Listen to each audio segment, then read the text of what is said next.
Bismillahir Rahmanir Rahim. Regarding Islamic worship rituals, the misconception I'd like to discuss today is actually an explanation and a further explication of the fasts or the optional fast which the Prophet Muhammad ﷺ kept or urged others to keep.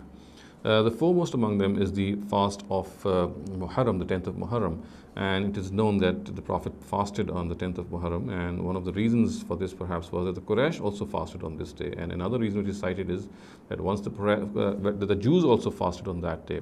And when the Prophet asked the Jews that why did they fast on this day, they said this is the day when the Israelites under the leadership of Moses were liberated from the shackles of slavery of the Pharaoh. So that's why they fast on this day. At this, the Prophet is reported to have remarked that we have a deeper relationship with Moses than the Jews. So therefore, we will also fast on this day. Now, another important fast which the Prophet Muhammad is reported to have kept is the fast of the 9th of Zil-Hajj, which is the Yawm al-Arafah. And when he himself did the Hajj, he did not fast on this 9th of Zil-Hajj, obviously, understandably because of the hardship which already was there because of Hajj. He did not want to add another hardship of keeping the fast on the 9th of Zil-Hajj. And he is also reported to have said that a person who fasts on the day of Arafah, then his previous year's sins and the next year's sins shall be forgiven, obviously on their own principles.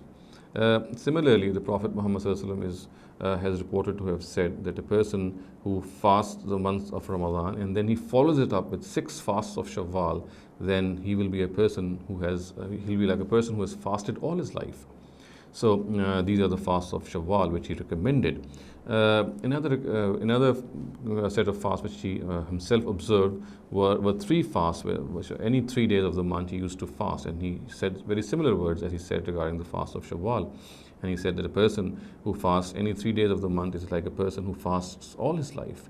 So these are also recommended. However, these days have not been fixed. So any 3 days the fast can be observed on any 3 days. Similarly, the Prophet Muhammad is also reported to have fasted on Mondays and Thursdays. And when he was asked, his reply was that these are the days on which the accounts of people are presented before the Almighty. And also he said on Monday was his birthday. And Monday is also the day on which the revelation of the Quran began. So these are two other recommended days of fasting.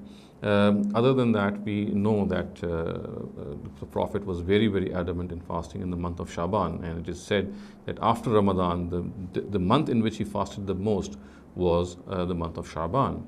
And besides these optional fasts which I have just referred to, Muslims of course can observe fasts whenever they want to on other days, and they also carry a great reward. But these are the fasts which I have explained before you were the ones which were kept by the Prophet Muhammad ﷺ, or he urged them or urged Muslims to keep them. أقول قولي هذا واستغفر الله لي ولكم ولسائر المسلمين والمسلمات.